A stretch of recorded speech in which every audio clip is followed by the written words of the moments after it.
Assalamualaikum warahmatullahi wabarakatuh. Kembali lagi bersama saya Tati Septi Anggraini, mahasiswa D3 Akuntansi Universitas Bengkulu. Hari ini saya akan menjelaskan tentang inventory. Apa itu inventory? Menurut PSAK yang mengatur tentang inventory, yaitu PSAK nomor 14, inventory atau sering kita kenal dengan istilah persediaan dapat didefinisikan sebagai aktiva yang tersedia untuk dijual dalam kegiatan usaha normal ataupun dalam proses produksi atau dalam perjalanan. Adapun dalam bentuk bahan baku atau perlengkapan untuk digunakan dalam proses produksi atau pemberian jasa. Saya akan menjelaskan persediaan pada perusahaan dagang dan perusahaan manufaktur.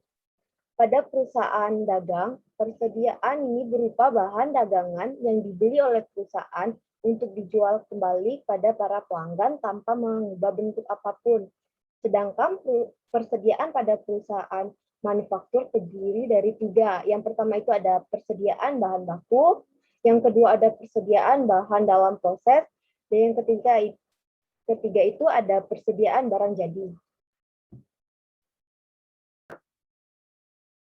Selanjutnya itu ada penentuan kuantitas unit barang dagangan. Cara penentuan kuantitas ini akan berbeda tergantung sistem pencatatan persediaan yang digunakan oleh perusahaan. Ada 2 sistem pencatatan. Yang pertama itu ada periodik, lalu yang kedua ada perpetual. Pertanyaannya, apa sih bedanya cara menghitung dengan menggunakan metode periodik dan metode perpetual? Perbedaannya adalah jika perusahaan menggunakan sistem periodik, maka jumlah kuantitas barang dagangan pada akhir periode baru dapat diketahui setelah perusahaan melakukan perhitungan fisik persediaan pada setiap akhir periode. Sedangkan jika perusahaan menggunakan sistem perpetual, perusahaan perpetual ini menggunakan kartu persediaan sebagai buku pembantu persediaan. Digunakan untuk mencatat setiap mutasi yang berhubungan dengan barang dagangan. Maka, jumlah kuantitas persediaan barang dagangan akan dapat diketahui setiap saat dengan melihat catatan pada kartu persediaan.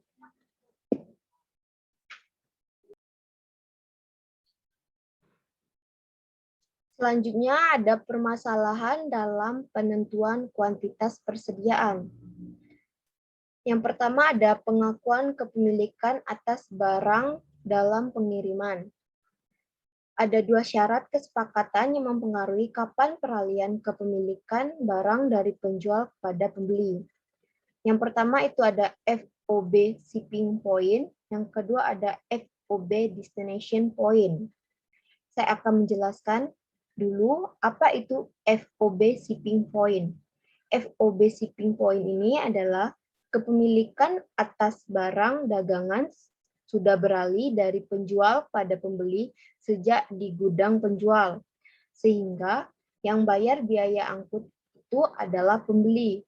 Sedangkan FOB destination point adalah kepemilikan atas barang dagang baru beralih dari penjual pada pembeli setelah barang tersebut sampai di gudang pembeli, sehingga yang membayar biaya angkut tersebut adalah pihak penjual. Selain yang kedua, ini ada barang konsinyasi.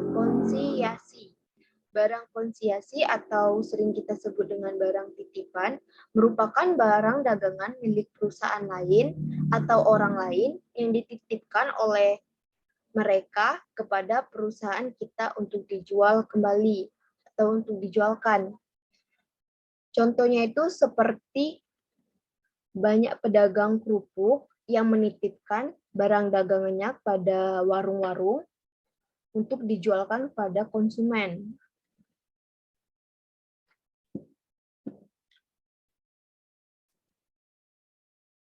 Materi selanjutnya itu metode penilaian persediaan.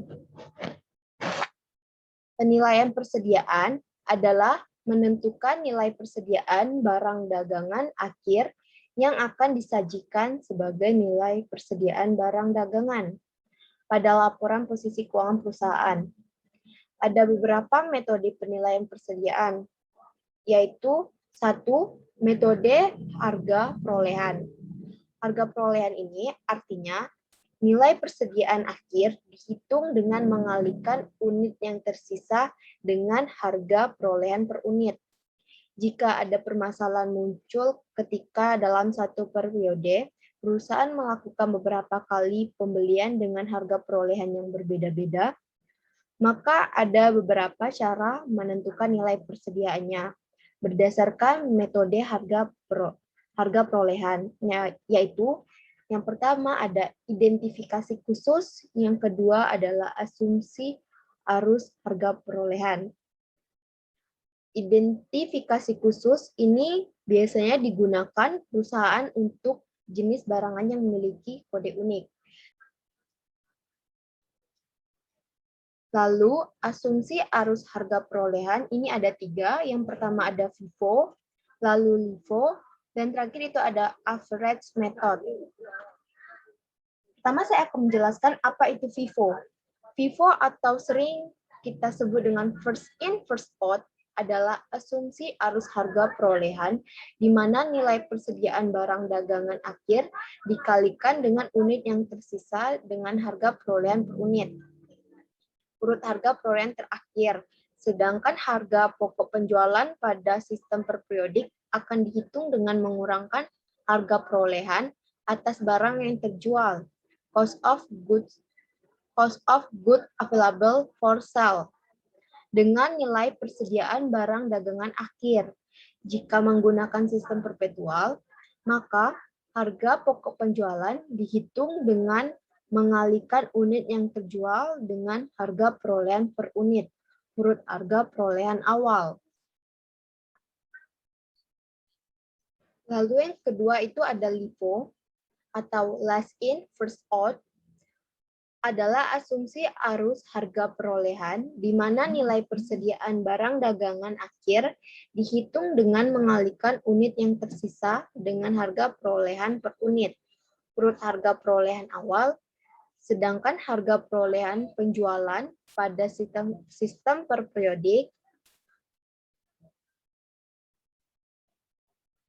Lalu ada LIFO, last in, first out, adalah asumsi harus harga perolehan di mana nilai persediaan barang dagangan akan dihitung dengan mengalihkan unit yang tersisa dengan harga perolehan per unit, urut harga perolehan awal. Sedangkan harga pokok penjualan pada sistem periodik akan dihitung dengan mengurangkan harga perolehan atas barang yang terjual, cost of goods available for sale, dengan nilai persediaan barang dagang akhir. Jika perusahaan menggunakan sistem perpetual, maka harga pokok penjualannya dihitung dengan mengalihkan unit yang terjual dengan harga perolehan per unit, urut harga perolehan terakhir. Lalu yang terakhir itu ada metode average method. Average adalah asumsi arus harga perolehan di mana nilai persediaan barang dagang akhir dihitung dengan mengalihkan unit yang tersisa dengan harga perolehan rata-rata unit. Sedangkan harga pokok penjualan pada sistem periodik akan dihitung dengan mengurangkan harga perolehan atas barang yang terjual, cost of goods available for sale, dengan nilai persediaan barang dagang akhir. Jika menggunakan sistem perpetual, maka harga pokok penjualan dihitung dengan mengalihkan unit yang terjual dengan harga perolehan rata-rata per unit. Untuk menentukan harga perolehan rata-rata per unit, maka dapat dihitung sebagai berikut, yaitu pertama itu ada rata-rata sederhana. Cara menghitungnya adalah harga perolehan rata-rata sama dengan harga perolehan satu periode dibagi dengan perubahan harga perolehan. Yang kedua itu ada rata-rata pertimbangan.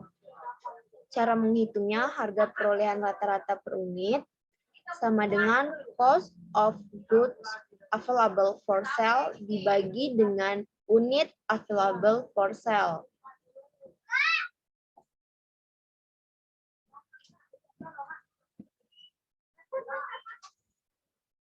Baiklah, itulah pembahasan saya hari ini tentang inventory. Maaf apabila ada kesalahan. Wassalamualaikum warahmatullahi wabarakatuh.